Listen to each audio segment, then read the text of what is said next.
નમસ્કાર, આપ જોઈ રહ્યા છો સાવજ ન્યૂઝ। ગીર પૂર્વ વન વિભાગની છેલ્લા 4 માસની મોટી કાર્યવાહી, 75 ગુના નોંધી ₹13.35 લાખનો દંડ વસૂલ। ધારી ગીર પૂર્વ વન વિભાગ દ્વારા અભયારણ્ય વિસ્તારમાં ગેરકાયદેસર પ્રવૃત્તિઓ અટકાવવા માટે છેલ્લા 4 માસ દરમિયાન સઘન કામગીરી હાથ ધરવામાં આવી હતી। છેલ્લા 4 માસમાં અલગ અલગ કુલ 75 ગુના નોંધી કુલ ₹13,30,900 જેટલો દંડ વસૂલ કરવામાં આવેલ છે।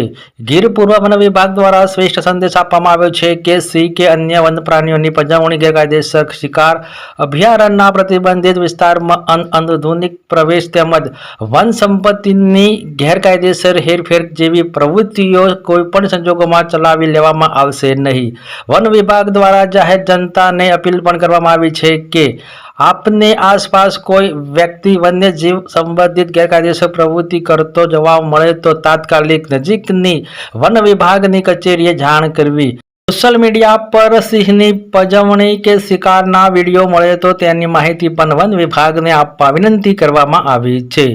વિશેષ રિપોર્ટ સંજય વાઘેલા, અમરેલી જિલ્લા બ્યુરો ચીફ। તાજેતરમાં ગીર પૂર્વ વન વિભાગ હેઠળ આવતી જસાધાર રેન્જમાં પ્રતિબંધિત વિસ્તારમાં પ્રવેશ કરી 3 ઇસમોને સ્થાનિક સ્ટાફ દ્વારા પકડી નિયમાનુસાર કાર્યવાહી કરવામાં આવેલ। ગીર પૂર્વ વન વિભાગ હેઠળ આવતી તમામ રેન્જોમાં પરસ્પર સંકલન રાખી અને અલગ અલગ ટીમો દ્વારા સમયાંતરે સ્પેશિયલ ડ્રાઇવ, નિયમિત નાઇટ પેટ્રોલિંગ, રોડ પેટ્રોલિંગ તથા સંવેદનશીલ વિસ્તારોમાં વિશેષ ચેકિંગ હાથ ધરવામાં આવે છે। આ કાર્યવાહી દરમિયાન અભયારણ્ય વિસ્તારમાં ગેરકાયદેસર પ્રવેશ, સિંહ સહિતના વન્ય પ્રાણીઓની પજવણી તથા શિકાર કે શિકારની લગતી ગેરકાયદેસર પ્રવૃત્તિઓ અને એમના સંડોવાયેલા ઇસમો સામે નિયમાનુસાર કડક કાર્યવાહી કરવામાં આવે છે। છેલ્લા 4 માહમાં ગીર પૂર્વ વન વિભાગ હેઠળ આવતી રેન્જોમાં ઘણી બધી નોંધપાત્ર કાર્યવાહી કરવામાં આવી છે।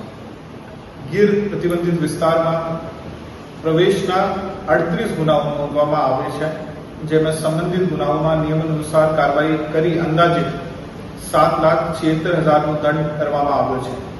આ ઉપરાંત શિકારને લગત 8 ગુનાઓ નોંધવામાં આવ્યા છે, જેમાં 4 કેસ કોર્ટમાં રજૂ કરવામાં આવે છે અને હાલ કોર્ટ કાર્યવાહી ચાલુ છે, જ્યારે અન્ય 4 કેસોમાં નિયમ અનુસાર દંડનીય કાર્યવાહી કરવામાં આવી છે, જેમાં 2,30,000નો દંડ વસૂલ કરવામાં આવે છે।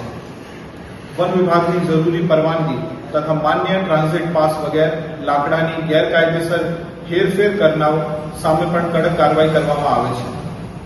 આવા 16 ગુનાઓમાં નોંધી સંબંધિત ઇસમો સામે નિયમાનુસાર કાર્યવાહી કરીને અંદાજિત 3,30,000નો દંડ કરવામાં આવ્યો છે। આ ઉપરાંત અભયારણ્ય વિસ્તારમાં પ્લાસ્ટિક કચરો ફેંકતા કે અનામત વીડીમાં ગેરકાયદેસર ચરિયાણ કરવાતા ઇસમો સામે 70 ગુના નોંધી 32,500નો દંડ કરવામાં આવેલ છે। આમ છેલ્લા 4 માસમાં અલગ અલગ કુલ 75 ગુના નોંધી કુલ 13,30,900 જેટલો દંડ વસૂલવામાં આવે છે। ગીર પૂર્વ વન વિભાગ દ્વારા સ્પષ્ટ સંદેશ આપવામાં આવે છે કે સિંહ કે અન્ય કોઈ વન્ય પ્રાણીની પજવણી, એમનો ગેરકાયદેસર શિકાર, અભયારણ્ય પ્રતિબંધિત વિસ્તારમાં અનધિકૃત પ્રવેશ તેમજ વન સંપત્તિનો ગેરકાયદેસર હેરફેર આવી પ્રવૃત્તિઓ કોઈપણ સંજોગમાં ચલાવી લેવામાં આવશે નહીં। ગીર પૂર્વ વન વિભાગ દ્વારા જાહેર જનતાને અપીલ કરવામાં આવે છે કે આપણી આસપાસ કોઈ વ્યક્તિ વન્ય પ્રાણી પજવણી, ગેરકાયદેસર પ્રવેશ, પ્રતિબંધિત જંગલ વિસ્તારમાં અનધિકૃત પ્રવેશ, લાકડાની ગેરકાયદેસર હેરફેર કે અન્ય કોઈ વન તથા વન્યજીવ સંબંધિત ગેરકાયદેસર પ્રવૃત્તિ કરતો જોવા મળે તો તેની સ્થાનિક સ્ટાફને જાણ કરે। સાથે સાથ સોશિયલ મીડિયા પર સિંહ કે અન્ય વન્ય પ્રાણીની પજવણી, ગેરકાયદેસર સિંહ દર્શન, પ્રતિબંધિત વિસ્તારમાં પ્રવેશ તથા શિકાર સંબંધિત કોઈ પણ રીલ, ફોટો કે વિડીયો જોવા મળે તો તેમની માહિતી તાત્કાલિક વન વિભાગને પહોંચાડવા માટે વિનંતી છે। વન્યજીવ અને વન્ય સંપત્તિનું સંરક્ષણ એ આપ સૌની જવાબદારી છે।